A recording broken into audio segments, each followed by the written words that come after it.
Ligo? Kasi nag-ano kasi ako. Ano? Unas na. Nahag? Oo, naligo po ako kasi. Naligo ka, wala ka na naman katabi. Yung Pwede kila naman yung maligo tayo sa yung katabi ah. yung kilala ko nga may katabi, hindi naliligo. Tapos ikaw wala kang katabi, naligo ka? Hindi ah. Bakit ho kayo naligo gabi, ma'am? Naligo ka sa ulan? Di po, kakauwi ko lang kasi. Saan ka galing? Sabi ko gumala ka na naman. Jogging. Nag-jogging ka? Di po. Tapos naligo ka pagdating mo? Napapahinga naman. Ba't ho kayo nagja-jogging? Gusto mo pumayat? Para mapawisan lang po. Mapawisan? Gusto mo pawisan? Oo naman. Oh, Bakit? Kasi di, hindi po ako masyadong pawisan kung, kaya nag-jogging ako kung para gusto mo, mapawisan. steam mo yung sarili mo. Yung ginagawa nila sa Japan, yung ano, yoga? Oh. Yung kumukulo yung tubig, tapos doon ka pumasok mo. Pinakuluan naman yun. Ano, baboy?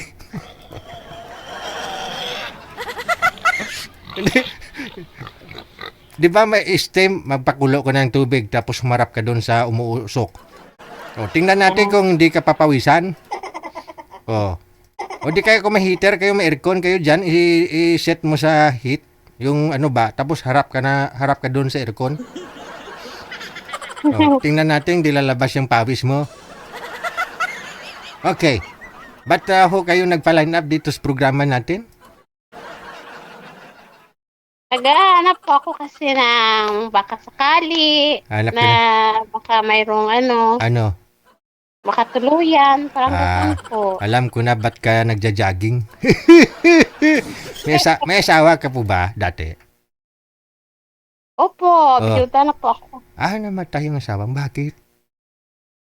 Cancer po yung sakit niya. Cancer sa? Sa terminal, yung sa loob na supagos, papuntang intestine. Baka kumakain si mister mo ng hilaw, kaya gano'n, nagkaroon ng mga nabuhay mga cancer doon?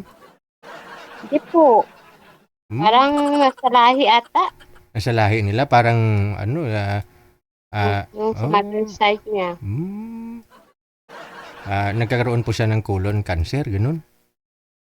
Hindi naman po yung colon, nasa intestine po. Tsaka yung nasa lungs, punta sa dito po, sa esophagus. Okay, akala ko kung anong terminal. Akala ko terminal lang bus. Okay. So, ilang years na po kayong byuda? 1 taon na po. 1 taon na? 2 po. 2. Ilan po anak ninyo ni mister mo? 4. 4. Ilang taon na ang bunso mo? 17. Adi malaki na, no? Ngayon, ano pong pinagkakabalahan mo bukod sa pagja-jogging? Ano po, nagtitinda po ako ng mga merienda sa paaralan kapag mayroon ng pasok. Okay. No, bali mga palamig, ganun. Pang merienda. Mga banana Q.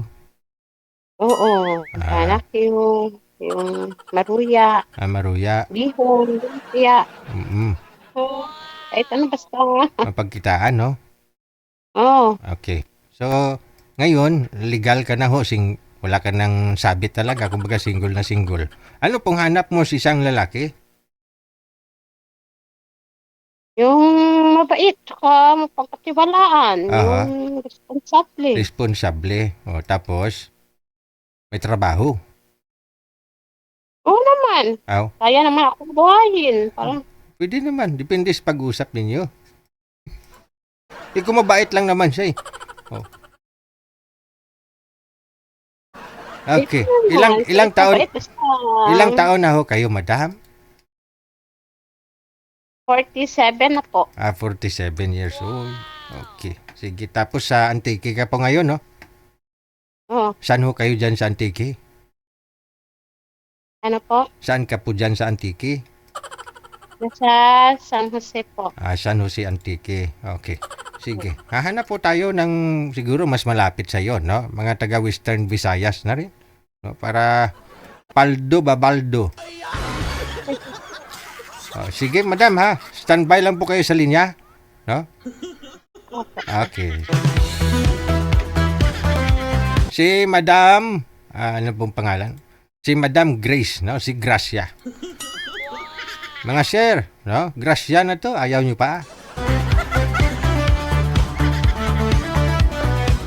PM lang po kayo dyan sa hotline ha, sa line 1.